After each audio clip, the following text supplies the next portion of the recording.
ನಮಸ್ತೆ ಎಲ್ರಿಗೂ. I marry student. Last ಕ್ಲಾಸಲ್ಲಿ ನಾವು ಸೌಂಡ್ 10th ಲೆಸನ್ ಸೌಂಡ್ ಈ ಲೆಸನ್ನ ಕಂಪ್ಲೀಟ್ ಲೆಸನ್ ಎಕ್ಸ್ಪ್ಲನೇಷನ್ ಆಗಿತ್ತು. ಇವತ್ತು ಎಕ್ಸಸೈಸ್ ಕ್ವಶನ್ ಆ್ಯಂಡ್ ಆನ್ಸರ್ಸ್ನ ಡಿಸ್ಕಸ್ ಮಾಡೋಣ.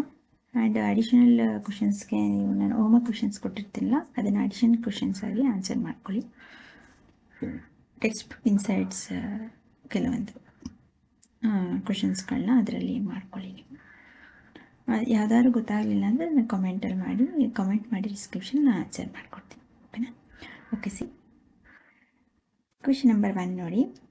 Choose the correct answer. Sound can travel through ಅಂದರೆ ಶಬ್ದ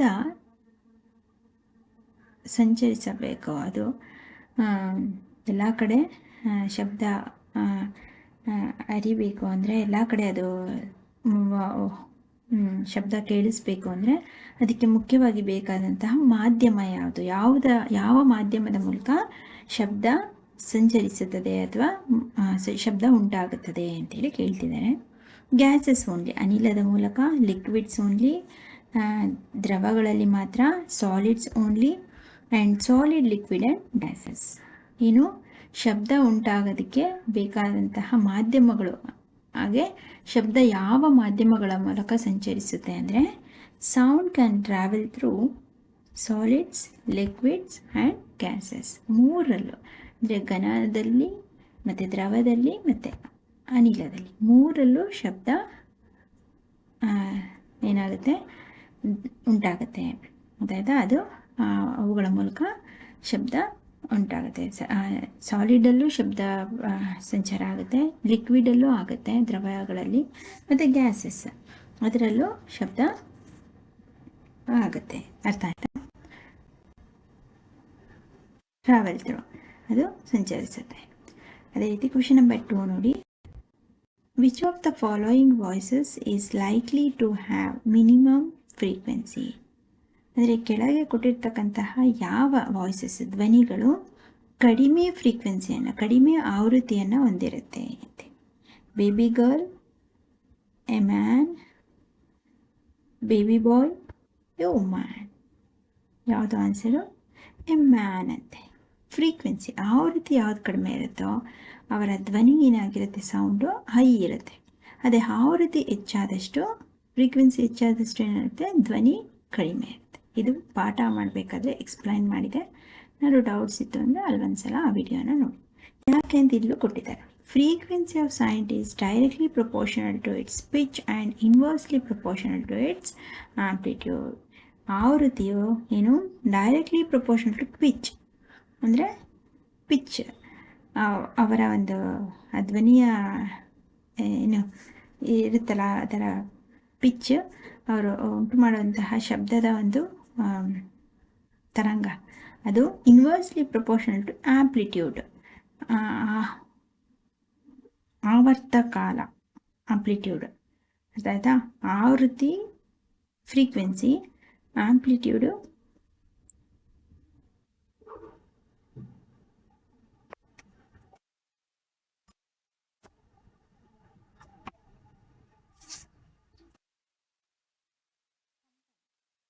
ಒಂದು ಕಂಪನದ ಪಾರ ಅಂತೇಳಿ ಕರಿತೀವಿ. ಗೊತ್ತಾಯ್ತಾ? ಆಂಪ್ಲಿಟ್ಯೂಡ್ ಅಂದರೆ ಒಂದು ಕಂಪನದ ಪಾರ ಏನಿರುತ್ತೆ ಈಸ್ ಇನ್ವರ್ಸ್ಲಿ ಪ್ರಪೋರ್ಷನಲ್. ಗೊತ್ತಾಗ್ತಿದ್ಯಾ? ಇಲ್ಲಿ pitch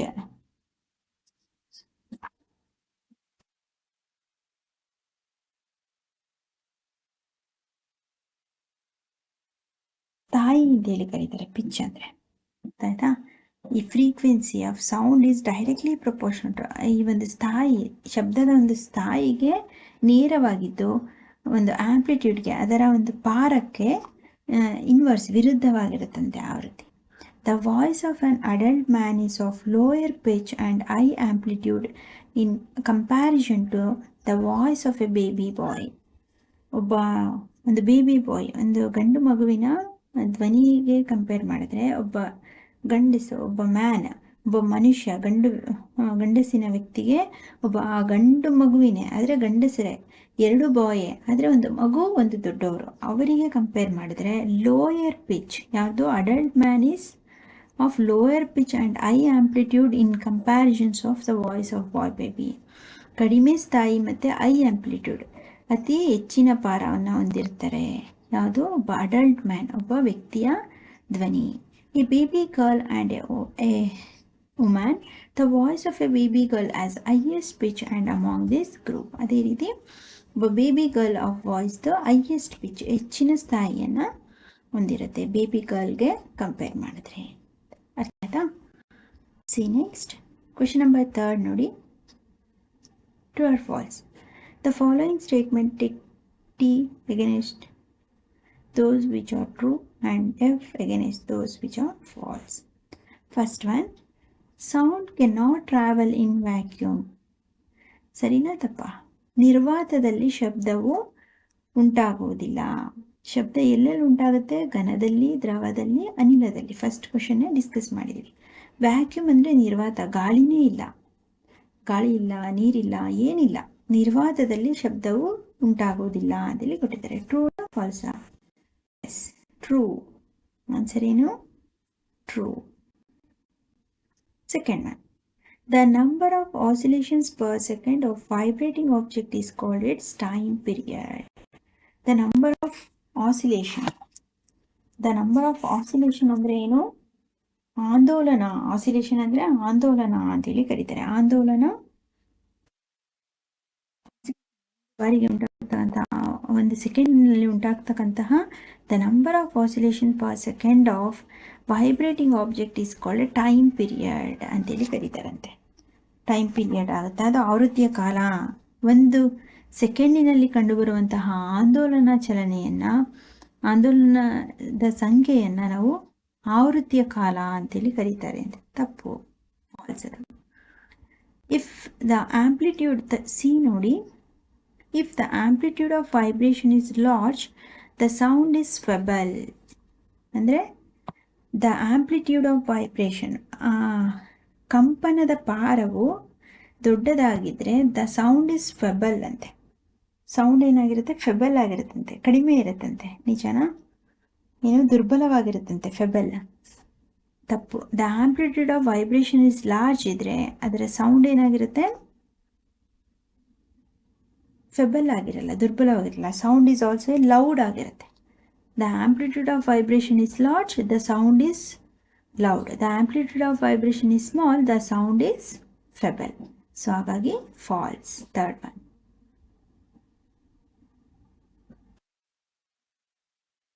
for human ears the audible range is 20 Hz to 20,000 Hz. ಸರಿ. ಮನುಷ್ಯನ ಕಿವಿಯ ಕೇಳಿಸುವಿಕೆಯ ಮಿತಿ ಎಷ್ಟರಿಂದ ಎಷ್ಟಿದೆ? 20 ಹರ್ಟ್ಸಿಂದ 20,000 ಹರ್ಟ್ಸ್ವರೆಗೆ. 20 ಕಿಲೋ ಹರ್ಟ್ಸ್ ಅಂದರೆ 20,000 ಹರ್ಟ್ಸ್ ಅಂತಾನೆ. ಅಂದರೆ ಈ 20 ಹರ್ಟ್ಸ್ಗಿಂತ ಹೆಚ್ಚಾದರೆ ಮತ್ತು 20,000 ಹರ್ಟ್ಸ್ಗಿಂತ ಒಳಗಿನ ಶಬ್ದವನ್ನು ಮನುಷ್ಯನ ಕಿವಿ ಕೇಳಿಸ್ಕೊಳ್ತಾನೆ. 20,000 ಹರ್ಟ್ಸ್ಗಿಂತ ಹೆಚ್ಚಾದರೆ ಅವನು ಕೇಳಿಸ್ಕೊಳ್ಳೋಕ್ಕಾಗಲ್ಲ. ಅತಿಯಾದ ಶಬ್ದದಿಂದ ಕಿವಿ ಡ್ಯಾಮೇಜ್ ಆಗುತ್ತೆ. ತುಂಬ ಕಡಿಮೆ ಸೌಂಡ್ ಆದರೂ, 20 ಹರ್ಟ್ಸ್ಗಿಂತ ಕಡಿಮೆ ಇದ್ದರೂ, ಲೆಸ್ ದ್ಯಾನ್ 20 ಹರ್ಟ್ಸ್ ಇದ್ದರೂ ಮನುಷ್ಯನ ಕಿವಿಗೆ ಆ ಶಬ್ದ ಕೇಳಿಸ್ಕೊಳ್ಳೋದಿಲ್ಲ, ಆ ಧ್ವನಿಯನ್ನು ಕೇಳಿಸ್ಕೊಳ್ಳೋಕ್ಕಾಗಲ್ಲ. ಸೊ ಮನುಷ್ಯನ ಕೇಳುವಿಕೆಯ ಧ್ವನಿಯ ತರಂಗದ ಮಿತಿ ಎಷ್ಟು? 20 Hz to 20,000 Hz. Is it true? The lower of the frequency of vibration, the higher is the pitch. ಇದು wrong. The lower the frequency of vibration, frequency of ಕಂಪನದ ಆವೃತ್ತಿ ಕಡಿಮೆ ಆಯಿತು ಅಂದರೆ ಪಿಚ್ ಏನಾಗುತ್ತೆ? ಕಡಿಮೆ ಆಗುತ್ತೆ, ಹೈಯರ್ ಆಗಲ್ಲ. ಆಯಿತಾ? ಸೊ ಹಾಗಾಗಿ ಇದು false. Unwanted or unpleasant sound is termed as music. ಅನಗತ್ಯವಾದಂತಹ ಶಬ್ದ, ಅನ್ಪ್ಲೀಸೆಂಟ್ ಸೌಂಡ್ ಆ್ಯಂಡ್ ಅನಗತ್ಯವಾದಂತಹ ಮ್ಯೂಸಿಕ್ ನಾವೇನಂತ ಕರಿತೀವಿ? ಸಂಗೀತ ಅಂತ ಕರಿತೀವಂತೆ. ಅಂದರೆ ಅನಗತ್ಯವಾದಂತಹ ಕರ್ಕಶವಾದಂಥ ಶಬ್ದವನ್ನು ಮ್ಯೂಸಿಕ್ ಅಂತ ಕರಿತೀವಿ. Unwanted or unpleasant sound is termed as music. ಹೌದಾ? ಪ್ಲೀಸೆಂಟ್ ಸೌಂಡನ್ನು ಮ್ಯೂಸಿಕ್ ಅನ್ನೋದಲ್ವಾ? ಮಧುರವಾದ ಶಬ್ದವನ್ನು, ಮಧುರವಾದ ಧ್ವನಿಯನ್ನು ಸಂಗೀತ ಅಂತೇಳಿ ಕರಿತೀವಿ. So it's a false. Noise pollution may cause partial hearing impairment. ಶಬ್ದ ಮಾಲಿನ್ಯದಿಂದ ನಮಗೆ is causes partially hearing impairment. ಶ್ರವಣ ದೋಷ ಉಂಟಾಗುತ್ತೆ ಹೆಚ್ಚು ಶಬ್ದ ಮಾಲಿನ್ಯ ಆದಷ್ಟು. ಶಬ್ದ ಕೇಳಿ ಕೇಳಿ ಏನಾಗುತ್ತೆ, ನಮ್ಮ ಕಿವಿಗೆ ಡ್ಯಾಮೇಜ್ ಆಗಿ ನಮ್ಮ ಕಿವಿ ಕೇಳಿಸಿದಾಗ ಆಗುತ್ತಂತೆ, ಶ್ರವಣ ದೋಷ ಉಂಟಾಗುತ್ತೆ. ಹೌದು, ಟ್ರೂ ಅಲ್ವಾ? ಇದಿಷ್ಟು ಕರೆಕ್ಟ್. ಎಷ್ಟಿದೆ? 30 ಆಯ್ತಲ್ಲ. C next question number 4. Fill in the blanks with suitable words. Time taken by an object to complete one oscillation is called what? ಒಂದು ಸಂಪೂರ್ಣ ಒಂದು ಆಂದೋಲನ ಚಲನೆ ಉಂಟಾಗುವ ಒಂದು ವಸ್ತುವಿನ ಆಂದೋಲನ ಚಲನೆಯನ್ನು ನಾವೇನಂತ ಕರಿತೀವಿ? ಆವರ್ತಕಾಲ, time period. The time taken by an object to complete, ಒಂದು ವಸ್ತು ತೆಗೆದುಕೊಳ್ಳುವ ಒಂದು ಸಂಪೂರ್ಣ ಆಂದೋಲನ ಚಲನೆಯನ್ನು ನಾವೇನಂತ ಕರಿತೀವಿ? ಟೈಮ್ ಪೀರಿಯಡ್, ಆವೃತ್ತಿಯ ಕಾಲ ಅಂತೇಳಿ ಕರಿತೀವಿ. Loudness is determined by the dash of vibration. Amplitude, amplitude ಒಂದು ಪಾರ, ಶಬ್ದದ ಒಂದು ಕಂಪನವನ್ನು ನಾವೇನಂತ ಕರಿತೀವಿ? ಆಂಪ್ಲಿಟ್ಯೂಡ್, ಒಂದು ಕಂಪನದ ಪಾರ ಅಂತೇಳಿ ಕರಿತೀವಿ. By the amplitude of vibration ಅಂತೇಳಿ. ಕಂಪನ ಅಂದರೆ ವೈಬ್ರೇಷನ್, ಆಂಪ್ಲಿಟ್ಯೂಡ್ ಅಂದರೆ ಪಾರ. The unit of frequencies hertz. ಆವೃತ್ತಿಯ ಮಾನ, ಏಕಮಾನ ಯಾವುದು? Hertz, HZ. Unwanted sound is called what? Noise, ಗದ್ದಲ. ಅನಗತ್ಯವಾದ ಶಬ್ದ ಅಥವಾ ಧ್ವನಿಯನ್ನು ನಾವೇನಂತ ಕರಿತೀವಿ? ಗದ್ದಲ. Shrillness of sound is determined by the dash of vibration. Sound, shrillness of the sound is determined the dash. Shrillness, ವಸ್ತುವಿನಲ್ಲಿ ಉಂಟಾಗ್ತಕ್ಕಂತಹ ಒಂದು ಕಂಪನ, ವೈಬ್ರೇಷನಿಂದ ಬರ್ತಕ್ಕಂತಹ ಆ ಚಲನೆಯನ್ನು ನಾವು ಶ್ರಿಲ್ನೆಸ್ನ ಏನಂತ ಕರಿತೀವಿ? ಫ್ರೀಕ್ವೆನ್ಸಿ, ಆವೃತ್ತಿ ಅಂತೇಳಿ ಕರಿತೀವಿ. ಇದೀಗ ಒಂದು ಚಿತ್ರದಲ್ಲಿ ತೋರಿಸಿದ್ವಿ ನೋಡಿ, ಈ ರೀತಿ. ಹೆಚ್ಚು ಆವೃತ್ತಿ ಇದ್ದಷ್ಟು ಅದರ ಸೌಂಡು ಕಡಿಮೆ ಇರುತ್ತೆ, ಕಡಿಮೆ ಆವೃತ್ತಿ ಇದ್ದಷ್ಟು ಫ್ರೀಕ್ವೆನ್ಸಿ ಇದರ ಹತ್ರ ಇದರಷ್ಟು ಸೌಂಡು ಹೆಚ್ಚಿರುತ್ತೆ. ಆಯಿತಾ? ಸಿ ನೆಕ್ಸ್ಟ್ ಕ್ವಶನ್ ನಂಬರ್ 5 ನೋಡಿ. ಇದನ್ನು ಸ್ವಲ್ಪ ಪ್ರಾಬ್ಲಮ್ನ ಕೊಟ್ಟಿದ್ದಾರೆ. A pendulum oscillates. ದ ಗಡಿಯಾರದ ಆಸಿಲೇಷನ್, ಆಂದೋಲನವು 40 ಟೈಮ್ಸ್ ಇನ್ 44 ಸೆಕೆಂಡ್. 4 ಸೆಕೆಂಡಿನಲ್ಲಿ 40 ಬಾರಿ ಒಂದು ಗಡಿಯಾರದ ಆಂದೋಲನ ಉಂಟಾಗುತ್ತೆ, ಚಲನೆ, ಆಂದೋಲನ, pendulum. Find its time period and frequency. ಅದರ ಆವೃತ್ತಿಯ ಕಾಲ ಮತ್ತು ಆವರ್ತಕಾಲ ಮತ್ತು ಆವೃತ್ತಿಯನ್ನು ಕಂಡುಹಿಡಿ. Time period is equal to time taken by number of oscillation. Time period formula ಇಲ್ಲಿ ಟೈಮ್ ಟೇಕನ್ ಅಂದರೆ ಎಷ್ಟು ಟೈಮ್ ತೊಗೊಂಡಿದ್ದಾರೆ? ಟೈಮ್ ಅಂದರೆ 4 second. And number of oscillation ಎಷ್ಟು ಟೈಮ್, ನಂಬರ್ಸ್ ಎಷ್ಟು ನಂಬರ್ ಆಫ್ ಟೈಮ್ಸ್ ಇದೆ? 40. ಸೊ 0.1 ಸೆಕೆಂಡ್ ಇದೆ. ಇದನ್ನು ನಾವು ಫ್ರೀಕ್ವೆನ್ಸಿ ಕಂಡುಹಿಡಿಯಬೇಕಂದ್ರೆ number of oscillation by time taken, ಇದನ್ನೇ ರಿವರ್ಸ್ ಹಾಕ್ಕೊಳ್ಳೋದು. 40/4 ಅಂದರೆ 4 1s 4, 10s 40, ಸೊ 10 ಹರ್ಟ್ಸ್. ಇದು 0.1 ಸೆಕೆಂಡ್. ಇದು ಟೈಮ್ ಪೀರಿಯಡ್ ಮತ್ತು ಫ್ರೀಕ್ವೆನ್ಸಿಯ ಆಯಿತಾ?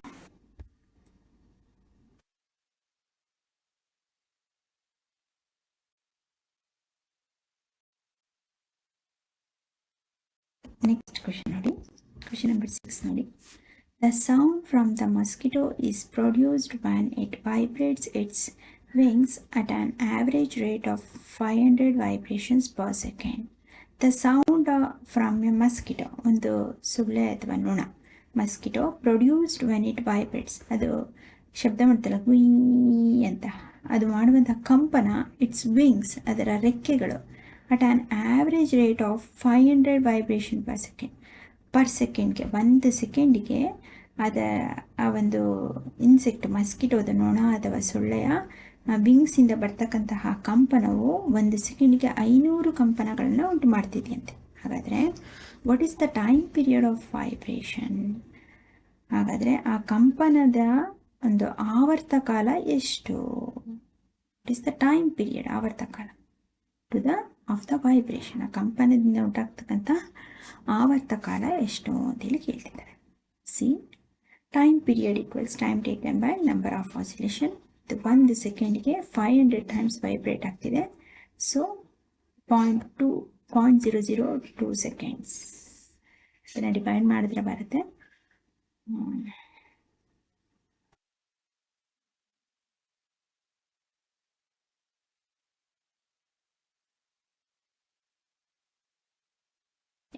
ಇದು ಪಾಯಿಂಟ್ ಇಟ್ಕೊಂಡು ಇಲ್ಲಿ 0 ಹಾಕ್ಕೊಂಡು ಹೋದರೆ 5 1s 5 2s 10 ಈ ಥರ ಆಗುತ್ತೆ. ಆಯ್ತಾ ಪಾಯಿಂಟ್ ಇಟ್ಟು ಇಲ್ಲಿ 0 0 0 ಹಾಕ್ಕೊಂಡು ಹೋದರೆ ಪಾಯಿಂಟ್ ಇಟ್ಟು 2s 10 ಆಗುತ್ತೆ. ಸೊ 0.22 0.002 ಸೆಕೆಂಡ್ಸ್ ಆಗುತ್ತೆ. ಮೈ ಡಿಯರ್ ಸ್ಟೂಡೆಂಟ್, ಇಷ್ಟರಲ್ಲಿ next remaining exercise question number 7 ಇಂದ 13th ವರೆಗೆ ನೆಕ್ಸ್ಟ್ ಕ್ಲಾಸಲ್ಲಿ ಡಿಸ್ಕಸ್ ಮಾಡೋಣ. ಏನಾದ್ರು ಡೌಟ್ಸ್ ಇತ್ತು ಅಂದರೆ ಡಿಸ್ಕ್ರಿಪ್ಷನಲ್ಲಿ ಕಮೆಂಟ್ ಮಾಡಿ. ಯಾವ್ದಾದ್ರು ಕ್ವಶನ್ಸ್ಗೆ ಆನ್ಸರ್ ಅರ್ಥ ಆಗಲಿಲ್ಲ ಅಂದರೆ ಅದನ್ನು ಮಾಡಿ. ಆ್ಯಂಡ್ ಈ ವಿಡಿಯೋಸ್ನ ನಿಮ್ಮ ಫ್ರೆಂಡ್ಸ್ಗಳಿಗೆ ಶೇರ್ ಮಾಡಿ, ಅವರು ಸಹ ನೋಟ್ಸ್ ಮಾಡ್ಕೊಂಡು ಈಸಿಯಾಗಿ ಓದ್ಕೊಳ್ಳಿ. ಆ್ಯಂಡ್ ಆದಷ್ಟು ಕ್ಲಾಸಸ್ನ ಕೇಳಿ ಆಮೇಲೆ ಕ್ವಶನ್ ಆ್ಯಂಡ್ ಆನ್ಸರ್ಸ್ನ ಮಾಡಿ. ಆಗ ನಿಮಗೆ ಲೆಸನ್ಸ್ ಸೈನ್ಸ್ ಅರ್ಥ ಆಗುತ್ತೆ, ಆವಾಗ ಈಸಿ ಅನಿಸುತ್ತೆ. ಕ್ಲಾಸ್ನ ಫಸ್ಟು ಕ್ಲಾಸಸ್ ಮಾಡಿರ್ತಕ್ಕಂಥ ಟೆಕ್ಸ್ಟ್ ಬುಕ್ ಕ್ಲಾಸಸ್ನ ಆಡಿಯೋನ ಕೇಳಿ ಆಮೇಲೆ ಆರಾಮಾಗಿ ಇದನ್ನು ಎಕ್ಸಸೈಸ್ ಕ್ವಶನ್ ಆ್ಯಂಡ್ ಆನ್ಸರ್ಸ್ನ ನೋಟ್ಸಿಗೆ ಬರ್ಕೊಂಡು ಆ ಕ್ಲಾಸಸ್ಸಲ್ಲಿ ಕೊಡ್ತಕ್ಕಂಥ ಅಡಿಷನಲ್ ಹೋಮ್ವರ್ಕ್ ಕ್ವಶನ್ಸ್ನ ಏನು ಕ್ವಶನ್ಸ್ ಕೊಟ್ಟಿರ್ತೀನಿ ಅದಕ್ಕೆ ಆನ್ಸರ್ ಮಾಡ್ಕೊಂಡು ಅಡಿಷನ್ ಕ್ವಶನ್ಸ್ ಆಗಿ ನೋಟ್ಸಲ್ಲಿ ಬರ್ಕೊಳ್ಳಿ. ಆ್ಯಂಡ್ ಸಬ್ಸ್ಕ್ರೈಬ್ ಮಾಡ್ಕೊಳ್ಳೋಕೆ ಇನ್ನು ಶೇರ್ ಮಾಡಿ ಈ ವಿಡಿಯೋಸ್ನ ನಿಮ್ಮ ಫ್ರೆಂಡ್ಸ್ಗಳಿಗೂ. ಆಗ ಈಸಿಯಾಗಿ ನಾನು ಡೈಲಿ ಆಗ್ತಕ್ಕಂಥ ಕ್ಲಾಸಸ್ ನಿಮಗೆ ಈಸಿಯಾಗಿ ಸಿಗುತ್ತೆ. And then playlist check ಮಾಡಿದ್ರೆ ಒಂದು ಲೆಸನ್ನ ಕಂಪ್ಲೀಟ್ ವೀಡಿಯೋಸ್ ಸಿಗ್ಬಿಡುತ್ತೆ. ಆಯಿತಾ? ಆದಷ್ಟು ಟೆಕ್ಸ್ಟ್ ಬುಕ್ನ ಚೆನ್ನಾಗಿ ಓದಿ. Textbook is the better way of learning in science subject. Okay, thank you my dear student.